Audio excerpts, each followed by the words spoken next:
Notaspringchick, and today now we've got the official list for composting, because composting, as you've heard, is not quite as easy as it sounds. In fact, well, is it even worth doing, you wonder? For some people, well, they really want to do it and they have the time to do it. Others, well, you know, maybe it requires too much space.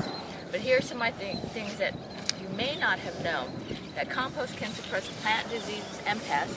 I didn't know that. Can reduce the need for chemical fertilizers.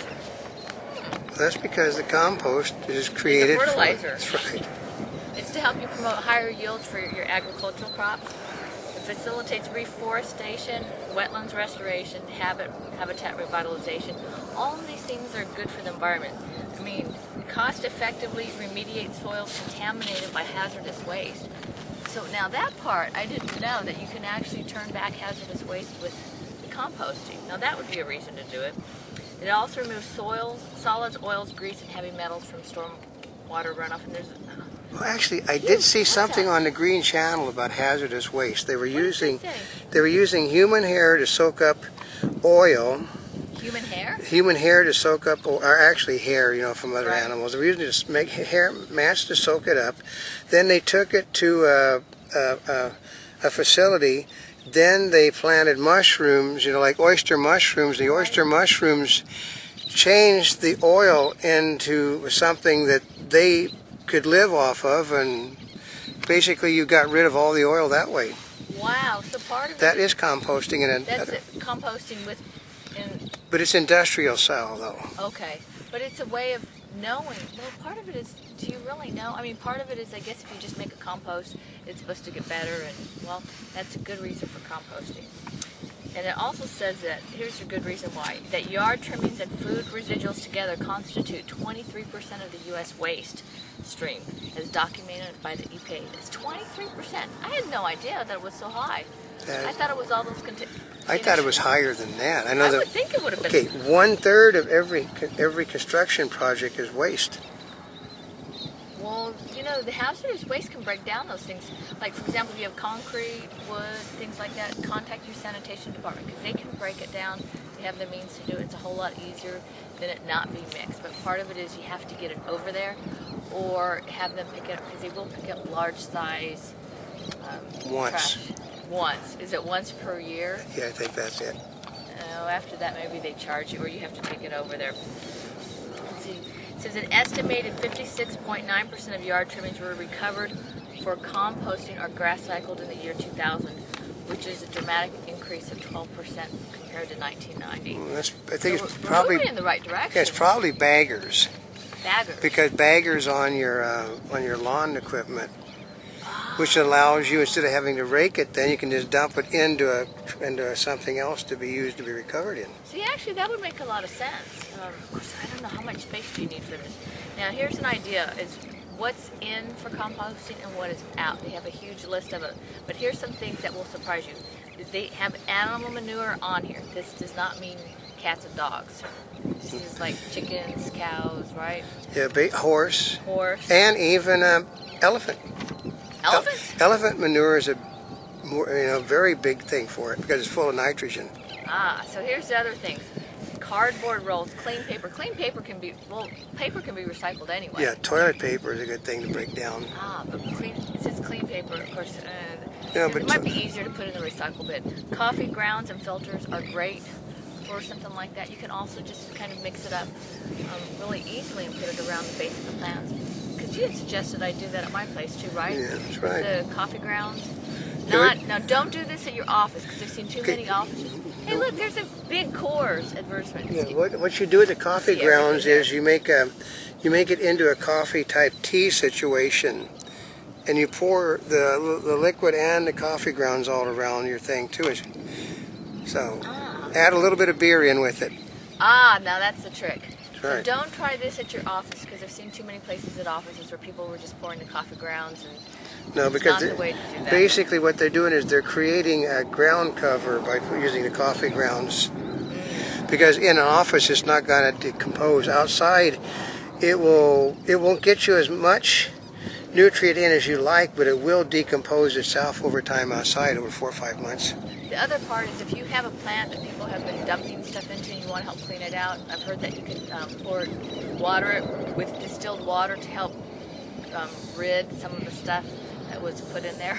Yeah, and okay, what you need to do is, you know, you can go to the library and do research. There's a lot of old methods of composting that see, you know, additives you put in like beer, you put in other ingredients in it to help make things work better. But the library would be a good source of info. They're a really good source because, see, the thing is, you're hearing about beer. I sat there and did research on the internet. Nowhere did I see any reference to beer, so those are in the older archives. Actually, yeah, no, because okay, you used to do it at I your used place. to do it because it's just a means of accelerating the process, because beer is full of a lot of carbohydrates and sugar. Okay. So you can mix it in. What you do is you mix it in. You know, a lot of times you're supposed to spray water on top of the compost. Right. You mix it in. You put the beer in with the sprayer, and you do it that way. Okay, it makes a difference. Now here's some other things you probably would not be expecting: dryer and vacuum cleaner lint, fireplace ashes. Don't put too many fireplace ashes in because it's too alkali. Too alkali? Okay. You do it you sprinkle it, and then that's it. Because you put too much in, you make your compost too alkali, and it won't work. See, this is from somebody that knows. Yes, tea bags, nutshells. Tea bags are good, but I would cut the tea bags open now. Open them up? Yeah. They don't have to break open the... That's right, because it helps it.